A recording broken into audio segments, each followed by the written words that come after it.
How's it going, fellow reefers? As always, God bless you and thank you for being here. I'm Gage and this is Candy Coral Aquatics. If you're new to my channel, please think about subscribing and hitting the notification bell. This is where I talk about all things reefing, but more importantly, where I share the information I've gathered with you guys on my tank to help you become better hobbyists at the hobby we call reefing.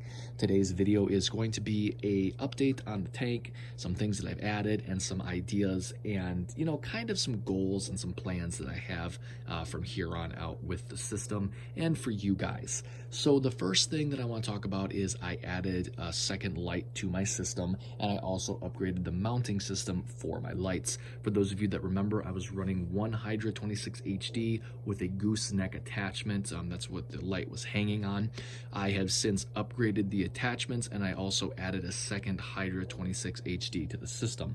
The reason why I did this is because I'm going to be growing out a lot more acroporas, monoporas, and some higher end corals. My intentions are to grow these out, frag them, and then make them available at a very affordable price, a lot cheaper than what you'd be able to get offline.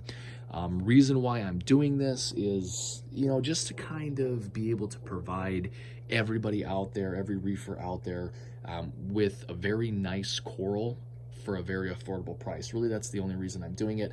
It's fun to do for me. I enjoy the hobby and growing out the coral, fragging it, selling it, trading it. That's just part of the fun.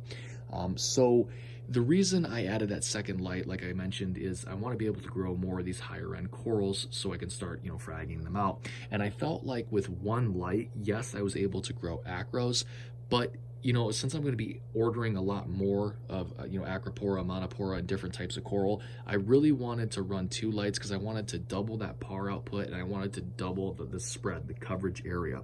Since adding that new light, I can tell you there is one heck of a difference between running one light and running two lights visually and as far as the overall light spread is concerned. With that one light, as long as I kept my coral in the center of the tank, I could pretty much grow whatever I wanted. But the corners, some areas in the sand bed, and even some areas in the middle protruding out, towards the edges of the tank, I felt like the light intensity was not where I want it to be for what my goals are. So that's why I added that second light. So let's go ahead and take a look at the mounting system, and then I'll just show you guys the lights here. So the mounting system here, it's these heavy duty metal brackets. It is, let me actually, let me grab the box here and I'll tell you guys the brand. They're made specifically for hydras, so it's made by AI. It's called an HMS single arm mounting kit. You can pick them up for $79.99 or thereabouts, depending on where you order them from. Very heavy duty construction. There's a groove in the center that you can run your cord through. So it keeps the cord out of the way and out of your line of sight. The clamping system that is on the corners of the tank there, that's actually gripping the mounting system and the light to the tank, it's on the lip of the tank there, is far superior to any other mounting system that I personally have either owned or seen. It's a very, very heavy duty mounting system, very safe. Let me see if I can get it focused here. Very safe for the glass. It's got an adjustable screw on it to tighten it down. And then inside there's a large, I don't want to call it a suction cup, but as you tighten that screw, there's a piece in there that tightens it to the glass and then secures the rest of it to the glass. A lot of systems are like that, but I was just very impressed with the overall girth, length, and stability of this one. And then moving up here, you connect the two metal arms with that bracket there. And then now you can move the light up or down. There's an actual bracket that screws right into the light itself, so that light is not going anywhere. And then you can turn them left or right, or you can move the bracket, the actual plate in and out, depending on where it is that you want them, above your tank. What I had before was the gooseneck, which is right here. And my primary issue with the gooseneck was the way that the light mounted. So it had like this clamp thing here, which really wasn't even a clamp. It actually, the light kind of just set on it, so it would wobble. If you accidentally hit this with your arm, your light would fall into your tank. So I had to be really careful whenever I was doing stuff on top of the tank. It was just not a mounting system that I felt comfortable with. This gooseneck and the clamp on it is just terrible. The clamp on these new mounting arms are far superior to this, but this thing was $100. It was $30 more, $20 more than these arms and these mounting arms that I have now, like I said, overall quality is just far superior to that gooseneck. So kind of crazy, the difference in price there for the quality that you receive. So that's the lights there. We're running two Hydra 26 HDs for the reasons that I just explained. And let's talk about the coral here. So my coral's doing really well. Everything in the tank is doing well, and I actually fragged some coral yesterday. So some of this coral came out really well. Some of it I think is going to be okay, but as of right now it looks kind of meh. So what I ended up fragging was I fragged off some Jedi Mind Trick Monopora, I fragged off some Green Slimer, I fragged off some Tricolor Acro, I fragged some Nirvana Zoas, some Forest Fire Digitata, and then I also fragged off a Sunny D Zoa. Everything's looking great with the exception of my Monopora. And that's not because there's anything necessarily wrong with the frag itself, it's the way I fragged it. I've never fragged Monopora before. Now when you hold and you feel this Jedi Mind Trick Monopora, it feels like a rock. You know, it feels sturdy, it feels like a hard coral. But the minute you try to cut into it, it's like crusty, like it just kind of breaks apart. You know, like the salt creep that you can get on the top of your equipment, and you ever brush your hand across it to try to clean it off, it just kind of falls apart and it's, you know, it's crummy. That's what this felt like as I was cutting into it. It was just like this crusty thing that fell apart, and I had no expectation of that. Like I did not at all think that that's what was going to happen. So my cuts on, you know, the frags that actually came off were not the greatest, but I think overall I think they're going to be okay. And I'm never going to put anything up for sale unless it's actually started to grow and it's showing signs of health and growth. So you guys don't ever have to worry about that. But let me just show you what the frags look like as of right now. All right, so here's my frag rack.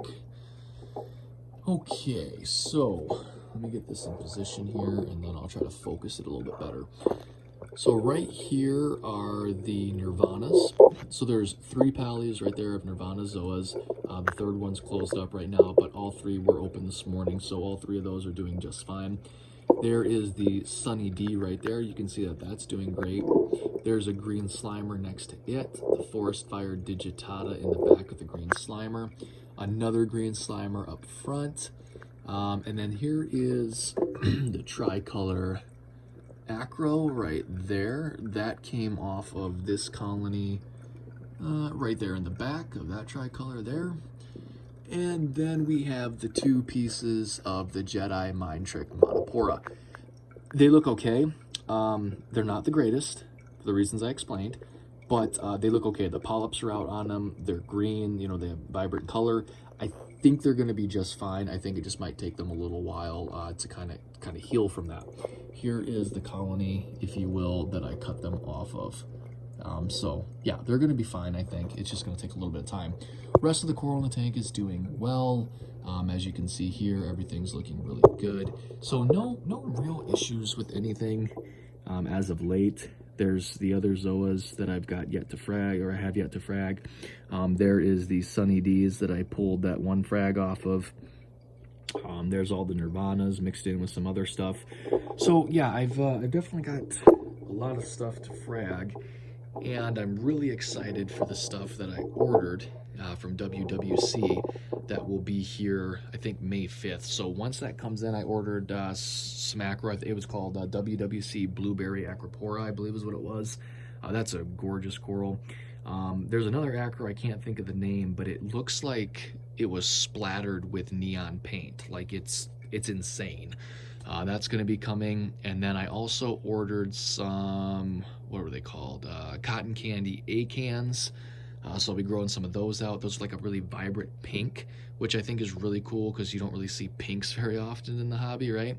And then I also ordered a Zoa, which I'm not going to give the name of, okay? It's going to be a surprise because I think Zoas are really what people are going to be after the most, especially beginners, just because they're easier to grow and there's just a ton of different colors with them.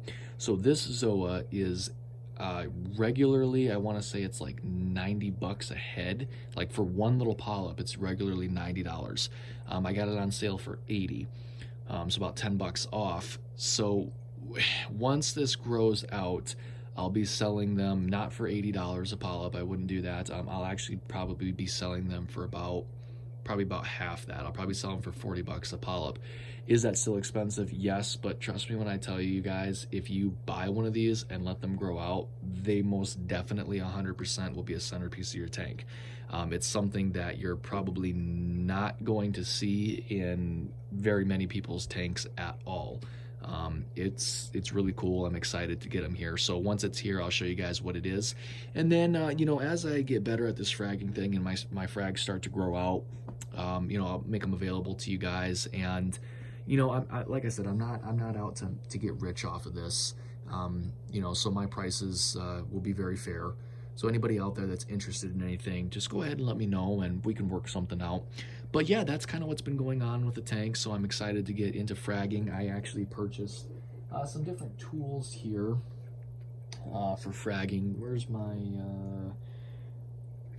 oh, here's one of them here, the long scissors here. These are one of the things, it's all stainless steel. So that's what I actually used to snip off those Zoas, worked really well for that.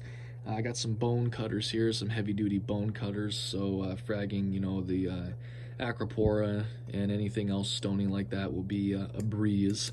And then I got some long forceps, which I was just using, and gosh, I don't know where the heck I said. Oh, here they are. And then some forceps, which at first I was like, yeah, I mean, I can use these to grab all sorts of stuff, but these actually came in handy grabbing that coral to place into the glue on that coral frag plug. So yeah, some forceps, some bone cutters, and then some scissors is what I'm running with right now. So yeah, that's kind of what I've been doing and kind of what's new and what the intentions for the tank are. So this was kind of a choppy video. I didn't really have a plan. I just kind of turned the camera on and wanted to kind of fill you guys in on what's been new. So if you guys have any questions or comments, leave them down below.